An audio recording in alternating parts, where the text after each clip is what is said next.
En el video de hoy vamos a ver si es que este campo vectorial es conservativo o no. Y en el caso de que lo sea, vamos a encontrarle una función potencial. Para ver si es que es conservativo, se tiene que cumplir esta condición que tenemos acá. Esta aplica para campos vectoriales en el plano. También tengo videos para campos vectoriales en el espacio, fijado acá en los comentarios. Esto nos dice que la derivada de m con respecto de y tiene que ser igual a la derivada de n con respecto de x.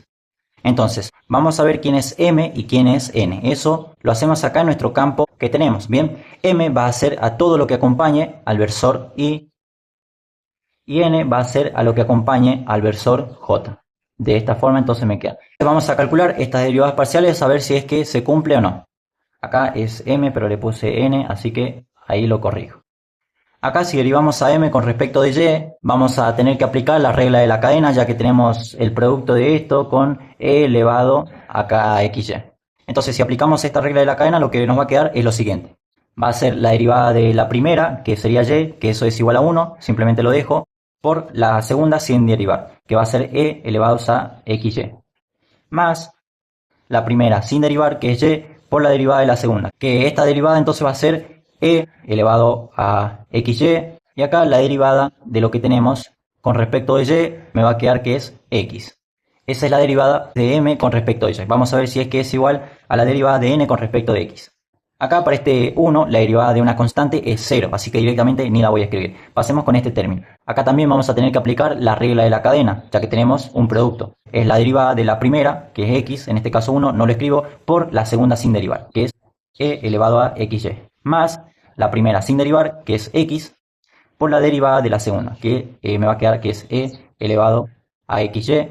Y si derivamos esta potencia con respecto de x, me queda que su derivada es y. Entonces ahí terminamos. Podemos ver que esta condición efectivamente se cumple. Bien, todo lo que tenemos acá es igual a esto. Eso significa que este campo vectorial sí es conservativo. Si es conservativo, significa que existe una función escalar, que también la llamamos función potencial, que va a cumplir que, si calculamos el gradiente de esta función potencial, el resultado va a ser igual al campo vectorial que tenemos acá. Entonces lo que tenemos que encontrar ahora es esto. Y para eso tenemos que integrar. Acá voy a hacer las integrales que vamos a tener que calcular. Estas son las dos integrales que vamos a tener que calcular, y con el resultado de las dos al final vamos a armar nuestra función potencial. Así que bueno, pasemos con la primera. Es la integral de m con respecto de x. Entonces me va a quedar que es la integral m, recuerden, es todo esto que tenemos acá, y por e elevado a xy con respecto de x.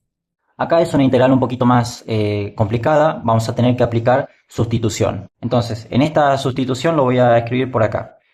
A esta potencia xy yo la voy a llamar u. Entonces lo que voy a hacer es derivar u con respecto de x. Entonces esto me va a quedar a que si derivo x, esto es 1, acá y es constante, me queda y por dx. Estas son integrales básicas, no debería haber problema. Entonces a esto lo llamo u. Fíjense que acá a y de x va a ser igual a du, que acá este de x lo teníamos que pasar, entonces me queda de esa forma. Entonces voy a reescribir esta nueva integral, en la que me va a quedar que la integral de e elevado a u con respecto de u es simplemente e elevado a u más la constante, porque recuerden que es una integral indefinida. Pero para estos problemas yo lo voy a llamar una función de y. Bien, puede ser h de y, g de y. Esto va a ser importante luego. Pero falta acá reemplazar u, que es igual a xy. Entonces, como resultado final me va a quedar que es e elevado a xy más esta función que depende de y. Ahí ya tenemos el primer resultado para esta integral. Pasemos a calcular la segunda integral, que es la integral de n, que es 1 más x por e elevado a xy con respecto de y. Acá la integral de 1 es simplemente y. Bien, acá también vamos a tener un problema, y es que vamos a tener que aplicar también sustitución como lo hicimos arriba. Entonces me va a quedar que la integral de x por e elevado a xy con respecto de y va a ser igual a, y hacemos lo mismo, voy a llamar u a xy, y si derivo esto con respecto de y ahora, me va a quedar que du va a ser igual a x por di, en donde acá este exponente va a ser u, y acá x por di es du. Entonces voy a reescribir esta integral y me va a quedar que va a ser la integral de e elevado a la u por du, que esta me da como resultado e a la u más una constante que la voy a llamar g de x, ¿bien? Va a ser una función que depende de x. Y ahí ya lo tenemos, ¿bien? Así que reescribamos todo el resultado. Recuerden que también teníamos y, entonces me va a quedar que es y más e a la u, y u es esto que teníamos acá, entonces e elevado a xy más la constante g de x. Ahora, quedémonos con los resultados de estas dos integrales, ¿bien? Acá se lo voy a remarcar para que no se pierdan. Con esto vamos a armar nuestra función potencial, que lo voy a escribir acá abajo. ¿Y cuáles son los términos que van a ir? Bueno, hacemos lo siguiente.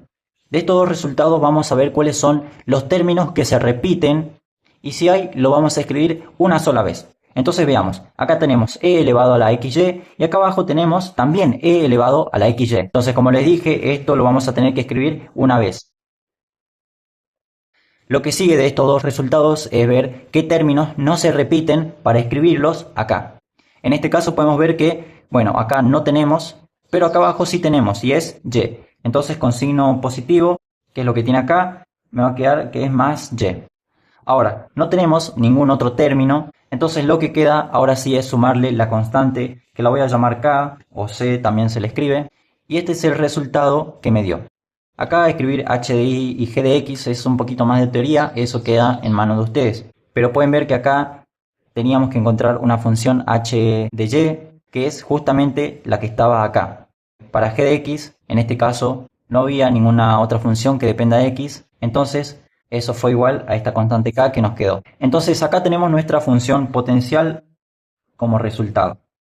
Y una forma de comprobar si todo el procedimiento que hicimos es correcto o no, es teniendo en cuenta lo que les dije al principio, y es que si este campo vectorial es conservativo, significa que existe una función potencial tal que si calculamos su gradiente, esta nos va a dar como resultado la misma expresión que el campo vectorial que teníamos acá. Entonces calculemos el gradiente de esta función.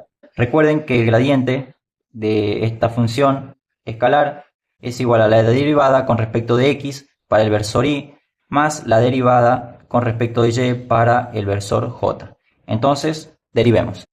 La derivada de este primer término con respecto de x es, simplemente me queda esto e elevado a xy, y la derivada de este exponente con respecto de x me va a quedar que es y. Acá para este término no aparece x, por lo tanto la derivada de una constante es 0. Bien, lo mismo pasa con este término k, que es constante, es 0. Entonces ese es el resultado para el versor y. Ahora veamos para el versor j. Acá si derivamos esto con respecto de y, me va a quedar que es e elevado a xy, y la derivada de este exponente con respecto de y es x.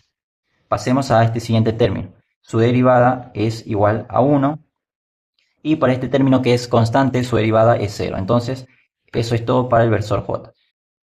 De acá podemos ver que esto, que es el gradiente de la función potencial, es igual al campo vectorial que teníamos acá arriba.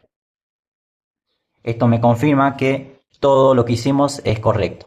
Si les gustó, dejen un like, suscríbanse. Y no olviden, tengo una playlist con más problemas de este tema y otros resueltos. Hasta la próxima.